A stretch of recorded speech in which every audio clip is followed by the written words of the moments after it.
Štartovacie auto sa opäť nachádza v oblúku za cieľom. Sledujeme aj časovú signalizáciu, teda máme mierne meškanie, ktoré zapríčinili okolnosti. Kone sa nám zoradujú za autom. 30 sekúnd do štartu, no 30 sekúnd myslím štart.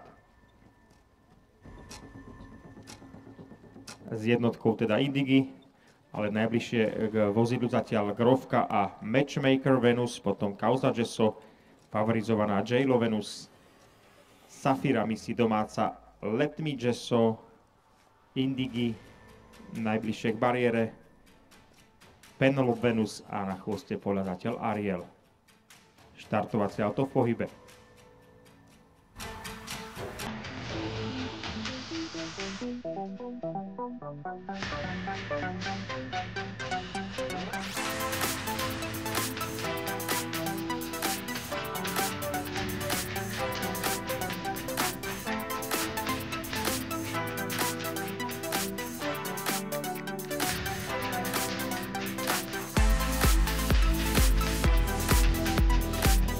Práve sa začala cena Union Forces na trati 1640 metrov autoštartom o 25 000 korún pre tročné a staršie kone s 9 aktérmi a opakovane tam cvála Grovka. Zostaje Kvietná s Ivanom Coufalom, takže nabrala obrovskú stratu. Naopak dopredu spolufavoritka Indigi, debutantka zostane Sochoresero v súlke s Mikolom Wolfom a popri bariére sa veľmi dobre posunula aj Ariel. Zostane Vávra Chropine so Zuzanou Vávrovou, ktorá je už druhá. Teraz je tam ďalšie cválanie v podaní Penelope Venus, reprezentantky Bright Forces and FFF Stables s amatérom Davidom Papežíkom. No a cvála tam aj jej stajňová kolegyňa, favorizovaná J-Lo Venus s Lorenzom G. Rinkesom, takže hneď 3 kone na odpis.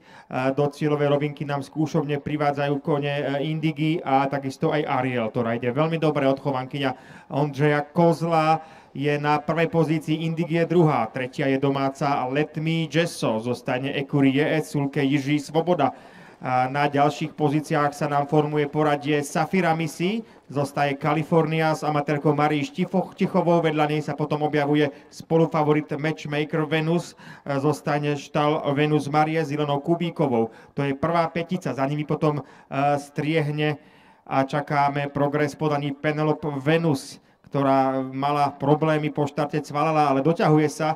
Takisto aj Grovka sa celkom opticky približuje, naopak s obrovskou stratou už favorizovaná J-Lo Venus a takisto Causa Gesso, ktorá reprezentuje stajňu Farma Levin a v clúke má Moniku Kalčíkovú. Takáto je situácia na protiľahlej stene, kde je to rozťahnuté zásluhou rýchleho tempa dvojice Ariel a Indigi, ale zlepšuje si pozíciu aj Penelope Venus s amatérom Davidom Papežíkom. Napriek chybe už je tretia a ide zvonka pri svojej premiére. Vyzerá to na veľmi zaujímavý výkon. Na 4. mieste domáca Let Me Gesso a 5. Matchmaker Venus. Ďalšie kone už nie sú hodné sledovania.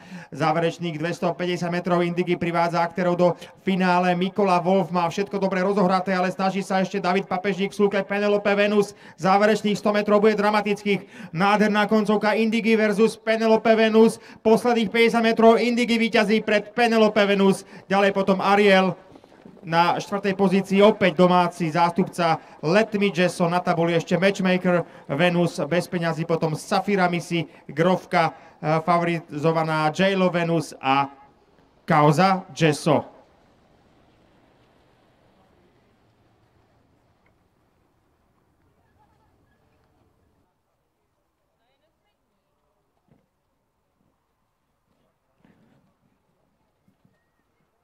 V priestore cieľa už je víťazná Kobila, ktorá absolvovala víťazný debut v jej súlke Mikola Wolf.